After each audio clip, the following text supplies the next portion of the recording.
திமுக ஆட்சியில் திமுக கட்சி தொண்டனுக்கே பாதுகாப்பு இல்லை. இதே ஊரில் எந்த தவறும் செய்யாத திமுக தொண்டனை வெட்டியது வருந்ததக்க செயல். எந்த கட்சியாக இருந்தாலும் மனிதுயிர்தானே, கொலைதானே என்றும் திமுக ஆட்சியில் 20க்கும் மேற்பட்ட கொலை. மக்களுக்கு பாதுகாப்பு இல்லை, எங்கு பார்த்தாலும் கொள்ளை. மேலும் நான் போட்டரோடு மீண்டும் நானே உங்களால் ஆட்சிக்கு வந்து பெருமாள்கவுண்டன்பட்டி முதல் ஜேனன்கோட்டை வரை கட்டாயம் ரோடு போட்டு தருவேன் என்ற வாக்குறுதியளித்து தமது பிரச்சாரத்தை வேடசந்தூர் சட்டமன்ற தொகுதி நாகம்பட்டி ஊராட்சியில் துவங்கினார். மறைந்த முன்னாள் துணை சபாநாயகர் VP பாலசுப்பிரமணியின் புதல்வர், இளைஞர் இளம்பெண்கள் பாசறை மாநில செயலாளர் டாக்டர் VPP பரமசிவம். இந்த பிரச்சாரத்தின் போது ஒன்றிய செயலாளர்கள், நகர செயலாளர்கள் மற்றும் ஒன்றிய நகர கிராம கழக நிர்வாகிகள் பலர் கலந்து கொண்டு இரட்டை இலைக்கு வாக்கு கேட்டனர். மக்கள் நிம்மதியா இருந்தாங்க. போலீஸ்காரனுக்கு பெரிய அதிகாரம் கொடுத்துருந்தோம். எவனாவது கஞ்சானா போடுறா குண்டாசு சொல்றதுக்கு அனுமதி கொடுத்தோம். இப்ப யாரு கஞ்சா விற்கிறா, யாரு சில்லிங்ல சாராயம் விற்கிறாங்கிறது நான் உங்க யூகத்துக்கே விட்டுறேன். அதை நாம் சபையில சொல்ல விரும்புறேன். புரியுதுங்களா? நம்ம பிள்ளைய பாதுகாப்பா இருக்கணும். நாளைக்கு நம்ம பிள்ளைய படிக்க வைக்கணும். அந்த காலேஜுக்கு போய் பெரிய டாக்டராவா இன்ஜினியராவா நினைச்சா அவன் கஞ்சா குடிச்சு போதையில சித்தா நமக்கு எப்படி இருக்கும்? இன்னொரு முறை திமுகவுக்கு வாக்களித்தால் நேரடியா டோர் டெலிவரி பண்ணிடுறாங்க சாராயம். அந்த நிலைமைக்கு போயிருக்கு. நம்ம ஊருக்கு அந்த நிலைமை வேண்டாம். இன்னைக்கு ஐயா எடப்பாடியார் 100 நாள் வேலைய இந்த திமுக போய் குளத்துறையில மட்டும்தான் போய் சொல்றாங்க. 100 நாள் வேலை நின்று போயிடும். 3 தேர்தலா சொல்லிட்டான். எங்க அக்கா 3 தேர்தலா அதை நம்ம 3 தேர்தலா மாத்திதான் போறாங்க, பாட்டி போறாங்க. என்னன்னா ரெட்டதான் பிடிக்கும் இருந்தாலும் 100 நாள் வேலையை நிறுத்தி வரலாம்ல. சரி, அதனால சூரியனுக்கே போட்டுருக்கோம். இது எத்தனை தேர்தல் நடக்குது? 3 தேர்தலா நடக்குது. ஏன் நடக்குது கேட்டா 100 நாள் வேலையில அந்த பிரச்சாரம் நடக்குது. 100 நாள் வேலை நீ யாரும் நிறுத்த முடியாது. 150 நாளா எடப்பாடி யாரும் மோடி சட்டம் போட்டு கையில கொடுத்தாரு. தேர்தல் முடிகிறது தான் பாக்கி.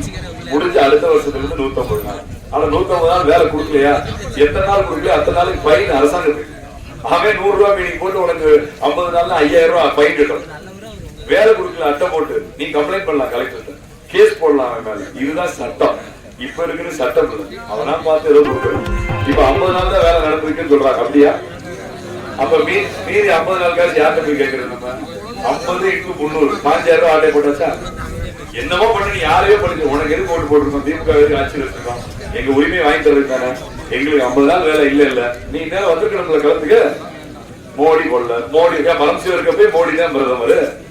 எடப்பாடி இருக்கப்பே மோடி தான் பிரதமர். கொரோனா நேரத்துல 150 நாள் பரமசிவம் வாங்கி கொடுத்தனா இல்லையா உங்களுக்கு? 150 நாள் ஒரே வருஷம் கொரோனா வருஷத்துல நிஜமா இல்லையா சாமி? எது சொன்னாலும் நம்ம நம்ப கூடாது. ஏமாத்துறதுக்கு நல்லா கத்து வச்சிருக்காங்க திமுக. பொய் சொல்றதுக்கு நல்லா கத்து வச்சிருக்காங்க. அதை நீங்க முறியடிக்கணும்னா இந்த முறை எடப்பாடியாருக்கு நல்லவருக்கு ஓட்டு போடணும். இதுல பின்னாடி பூரா திட்டமும் கொடுத்துருக்கணும். நீங்க நல்லா பொறுமையா படிக்கணும். பாதி பேர் படிக்க மாட்டேங்குது. உங்களுக்காக கலர்ல தான் அடிச்சு கொண்டு வந்திருக்கணும். நல்லா தெளிவா தெரியணும். மாசம் 1000 ரூபான்னு சொல்லி இன்னைக்கு எல்லா தப்பையும் பண்றதுக்கு அந்த 1000 ரூபாங்கிறது நமக்கு லஞ்சமா கொடுத்ததுதான் திமுக. நம்ம வாழ்வாதாரத்துக்கு எல்லாம் கொடுக்கல.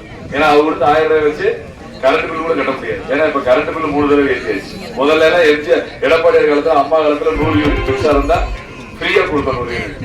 எடப்பாடியார் வந்து அதை தொடர்ந்து பண்ணாரு. அப்ப எல்லாம் பாதி பேருக்கு கரண்ட் பில்லே வராது கிராமத்துல. ஆனா இன்னைக்கு 500 ரூபாய் 1000 ரூபாய் கரண்ட் பில்லு. அது பாட்டுக்கு எக்குதப்பா. ஒரு பாட்டி குடியிருக்கு எவ்வளவு கரண்ட் பில்லு? 550 ரூபாய் 850 ரூபாய் கட்டுறது. அப்ப நீங்க நல்லா புரிஞ்சுக்க வேண்டிய விஷயம் என்னன்னா, அடுத்த எடப்பாடி ஆட்சியில 2000 ரூபாய் மாதம் ஜெயிச்சு வந்தோம்னா முதல் வருஷம் ரெட்டலைக்கு யார் ஓட்டு போட்டு எடப்பாடி வந்து ஆட்சியில் அமர்ந்த முதல் வருஷம் 10,000. எதுக்கு?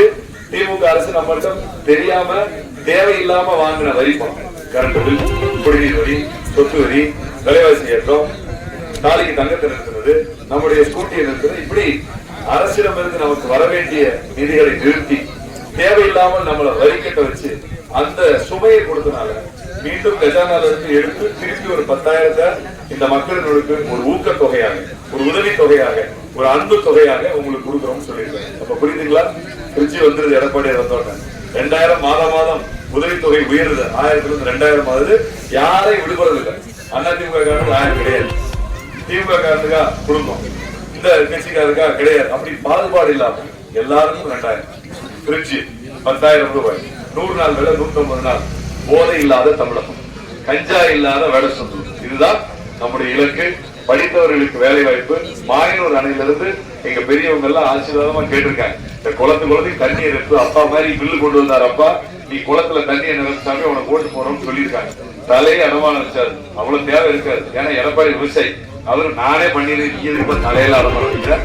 எடப்பாடியில் 100 ஏறி நிரப்பிட்டேன். வேடசந்தூருக்கு நான் தான் கையெழுத்து போட்டு கொடுத்தேன். 25 லட்சம் ஆய்வு பண்ண சொன்னேன். நீ தான் சட்டமன்றத்துல பேசின. ஆட்சி மாறி போச்சு. நம்ம என்ன செய்யறது? மீண்டும் நம்ம வந்தா முதல் வருஷத்துல மாயனூர் தண்ணி வேடசந்தூர் கொண்டு வரக்கான வேலையை ஆரம்பிச்சிருவோம். தைரியமா சொல்லியிருக்காரு. நிச்சயமா அது நடக்கும். விவசாயம் செழிக்கும். அதை விட முக்கியம் ரோடு முதல் வருஷம் போகும். ஃபர்ஸ்ட் டெண்டர் நம்ம ஊர் ரோடு தான். அதே மாதிரி ஆயுதவாட மக்களுடைய வீடுகள் படிப்படியாக 7 லட்சம் ரூபாய் கட்டி கொடுக்கப்படும்.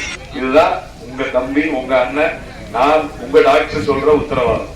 எல்லாம் அலங்காரமா பேசி இது பிரச்சனை. ஏன்னா பாதி பேர் இப்ப ஓட்டு கேட்டு வர்றதுக்கு இங்க என்ன பிரச்சனைனே தெரியாது. எல்லாம் பூரா ஒரு மாய உலகத்துல வாழ்ந்துட்டு இருக்காங்க. அதிகாரம் நிறைய கண்ணை மறைச்சிருக்கு அவங்க. இது அன்பை கேட்டு வந்துருக்கு. ஓட்டு கேட்டு வரணும். என் மேல கொஞ்சம் அன்பு வச்சு எனக்கு மீண்டும் உங்களுக்காக சட்டமன்றத்திலே உங்கள் குரலாக வேடசந்தூர் மக்கள், நம்ம பெருமாள்பட்டி மக்களுடைய குரலாக அங்கே ஒழிப்பதற்கு இரட்டை இலை சின்னத்திலே வாக்களியுங்கள், வாக்களிங்கள் என்று சொல்லி அன்போடு விடைபெறுகிறேன். நன்றி, வணக்கம்.